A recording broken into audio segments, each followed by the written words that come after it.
El Cucuy is scared too. Story by Donna Barba Higuera. Pictures by Juliana Perdomo. And I'm Senora Hansen.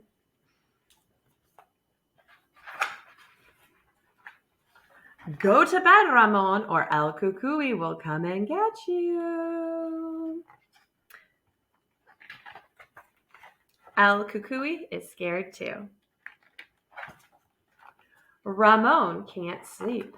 El Cucuy can't sleep either. Talk, talk, talk. Ting, ting, ting.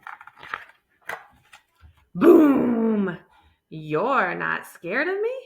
You were always terrified of me before.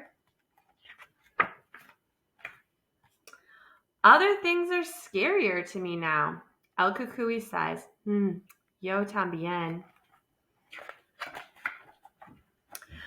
I miss our old casito, Ramon says. Yo también. El Cucuy's shoulders sag. I miss our old home too. I miss the desert wind and the coyotes singing. Ow! Dios mío! What is that? Woo, woo, woo. Está bien, Ramon assures El Cucuy. It is only the new sounds of where we live now. We will get used to it. But Ramon worries. This new school is much bigger. What if the library doesn't have a quiet corner where I can read? You are right.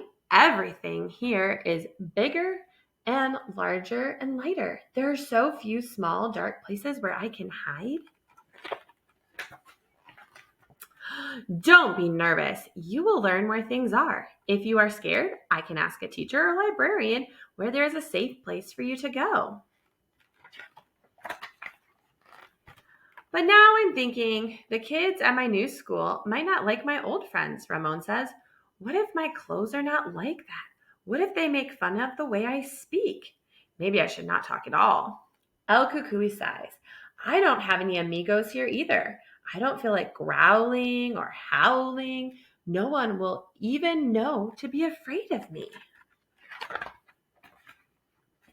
Ramon pats El Cucuy on the shoulder. Eres fuerte and brave.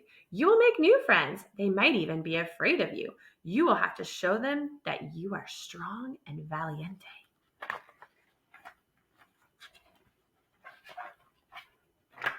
Think of all the times I knew you'd crawled under my bed just waiting to frighten me, Ramon says to cheer El Cucuy up.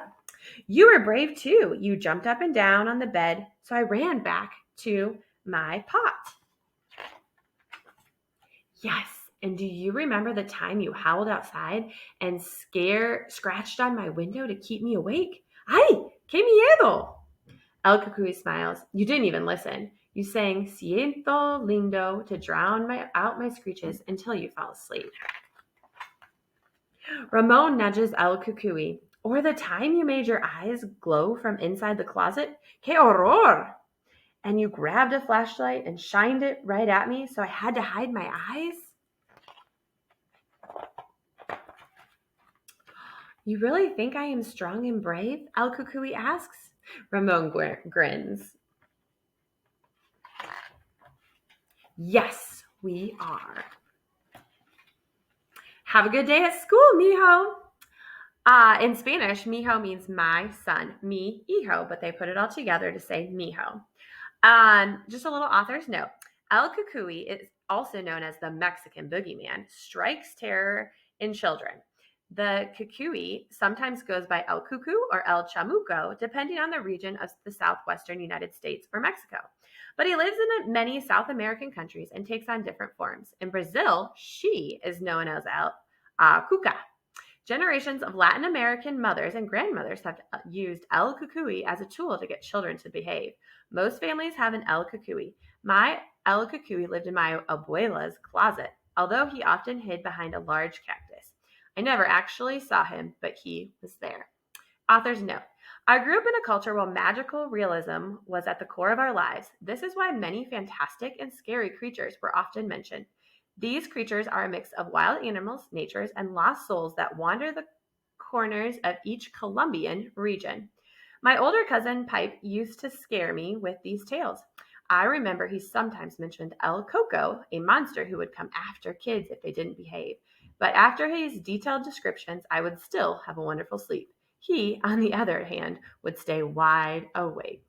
So, do you have an owl cuckoo?